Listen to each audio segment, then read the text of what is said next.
fucking shit, fucking man! What the fuck is this? I look like the guy that sold the cocaine to buy these. Yeah, you like these? Yeah, I love them. Don't look in the trunk. Please. I don't have any coke, by the way. I could feel a few of you being like, I'll ask him. I'll see how much of a joke that was. No one just wears that shirt.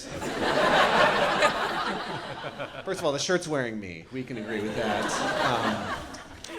It's good to be back here. Not here, I've never been in this building in my life. Back in LA, I was in Denver, Colorado. You ever go there? Yeah, all right. Imagine that's the end of it. Yeah, me too once. No, I was there. Here's the thing about mountain towns, which I always love, is everything's fucking haunted there. Everyone I talk to, they're like, can you believe this building? A lot of history, so haunted. Do you know how many cowboys died here? And I'm like, this is a fucking Starbucks. I don't care. I checked in this hotel, and while I was checking in, she's like, oh, you're on the 3rd floor? A lot of activity up there. Paranormal activity, you're gonna love it. I'm like, can I get a discount? I didn't ask to get a haunted floor.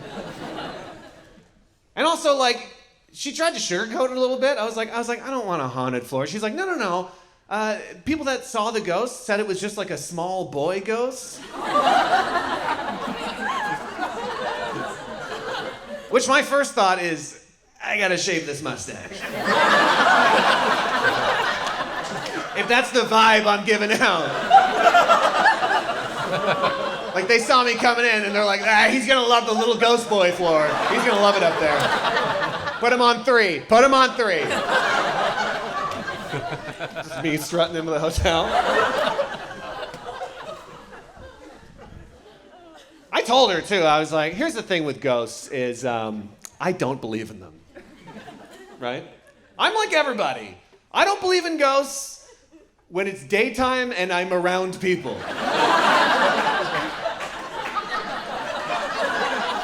When I'm alone, I believe in them 100%. Oh, I was very brave talking to this woman at the front desk. She told me my floor was haunted. I was like, I don't fucking care. I don't give a fuck about ghosts. Fuck ghosts, right? Fuck anyone who's ever died.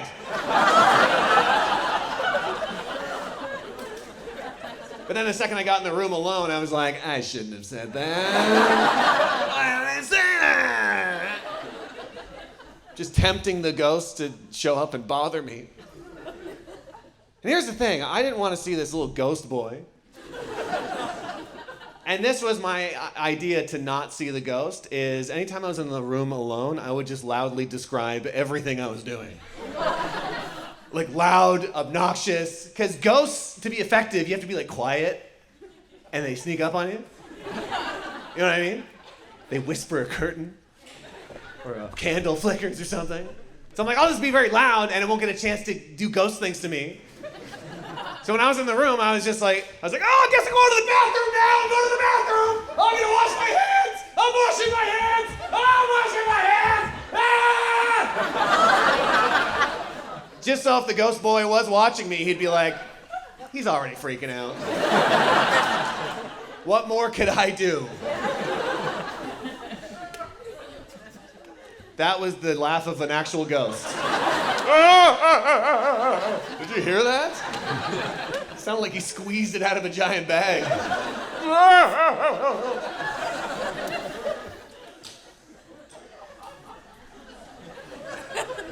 I do like living down here in LA. I'm trying to get used to earthquakes. I don't know if that's something you ever get used to, the earth just moving a bit.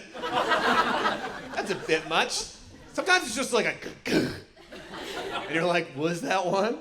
And then you gotta check Twitter to see if it was. It's always trending.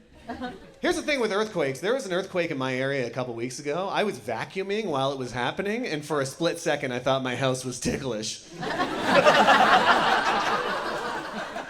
You know what I mean? I was like, you like that house? And it's just like, like, holy shit! I figured something out!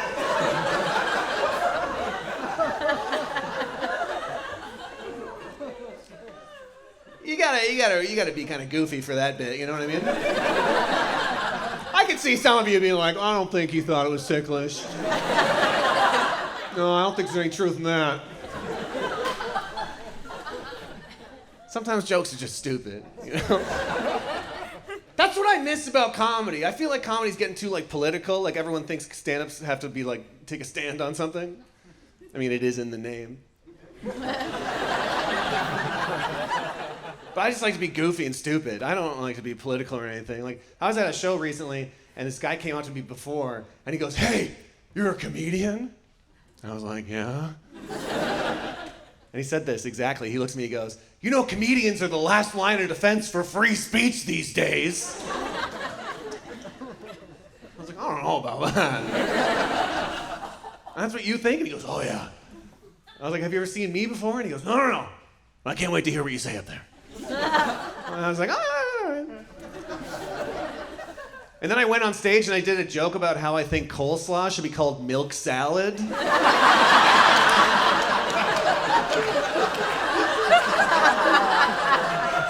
He got out of there pretty quick. He didn't stick around.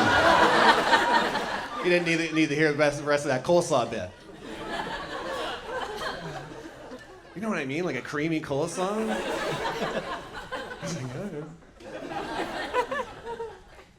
There's a bit of talk about Costco up here. I fucking love Costco. Do you guys go? Round of applause if you go to Costco. Oh! Mostly this will be for you. There's a lot of people clapping over here. I fucking love Costco. I love it so much. Like the other night, my wife and I were in bed, right? And right before she was about to turn out the light, she goes, maybe we should go to Costco tomorrow. And I'm like, you can't say that. I won't be able to sleep tonight. Thinking about everything. Thinking about that big old airplane hangar with no windows. I love it there. I fucking love it. Speaking about earthquakes, too, isn't that the perfect place? Like, every time I'm in there, I'm like, I hope a big earthquake traps us all in here. You know what I mean? This would be the perfect place, and then I just become mayor of the rotisserie chickens. Like, that's my fucking town. You don't come to Chicken Town!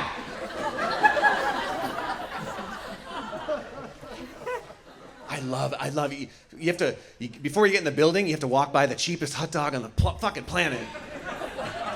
Everyone knows, it's $1.50. It still surprises me every time. I'm just like, in this economy? Still, dude, I yell at it. I yell at the hot dog. Like, oh my God, still, with everything that's going on, you're gonna get back in I love it. I've been very not hungry and gotten the hot dog. That's how cheap it is. They wait, they're like, come on, get the hot dog. Sometimes I do this. I take it out of the bun and I hold it like a cigar and I act like I own the Costco. Do you ever do that? Stand at the entrance and be like, come on in. Phineas J. Costco here. Welcome to my establishment. No one believes me or anything, but... I like getting in there. I like, my favorite part's the clothing section. You ever see that? Just a fucking heap in the middle of the store. It looks like it just fell out of the ceiling and they're just like, figure it out, you baboons. There's no change rooms. You gotta guess. People are just trying pants on in a freezer, just like... You finally get to the cash at Costco. That's good too, right? They put all your stuff on the conveyor belt, gets to the end. There's no bags at Costco. There's no bags. They judge you too. Cashier looks at you and just goes, look what you did. Look how big this is. What are you gonna do? You have to beg them for a box. You have to be like, oh God, can I please just have a wet box to put this in? Please, I'll suck your dick. You say that? And they give you a wet Tide box, and you put it in there. You gotta sprint to the exit before the guy selling solar panels talks to you, right? I don't wanna talk to that guy. Sir, do you own a home? I'm like, look how many cashews I'm buying. Do I look like I own property?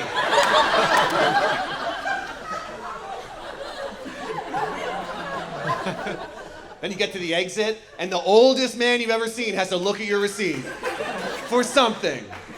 And no one knows what that is. I don't even know if he knows. Last time I gave him a receipt, he just wrote "help me" at the bottom of it. And that was that.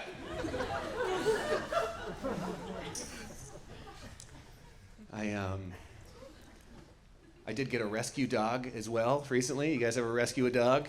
Yeah. It's pretty. Mine's just a little piece of shit, you know what I mean?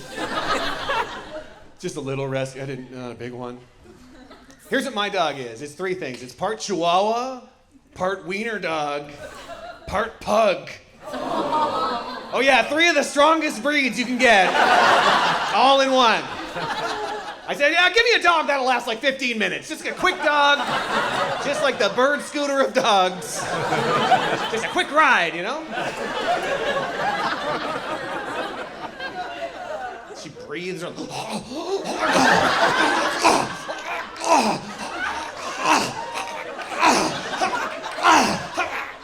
All the time. I'm like, I paid money to have that in my house.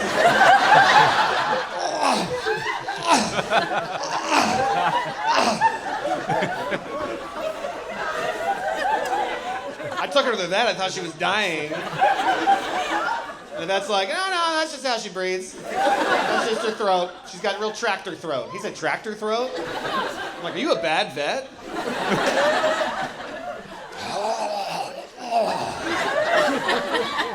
All the time. I worry about her all the time. Right now, I can't stop thinking about her. So worried. And that's the thing. My life before the dog, not a worry in the world. I didn't worry about anything. I could go as long as I wanted out of town. I didn't have a worry in the world. I guess at one point, my wife and I were like, go good at the end of the couch if something was there just struggling. That'd be fun. Should we get that? Listen, you guys are great. I'm Matt O'Brien. Thanks so much for coming out.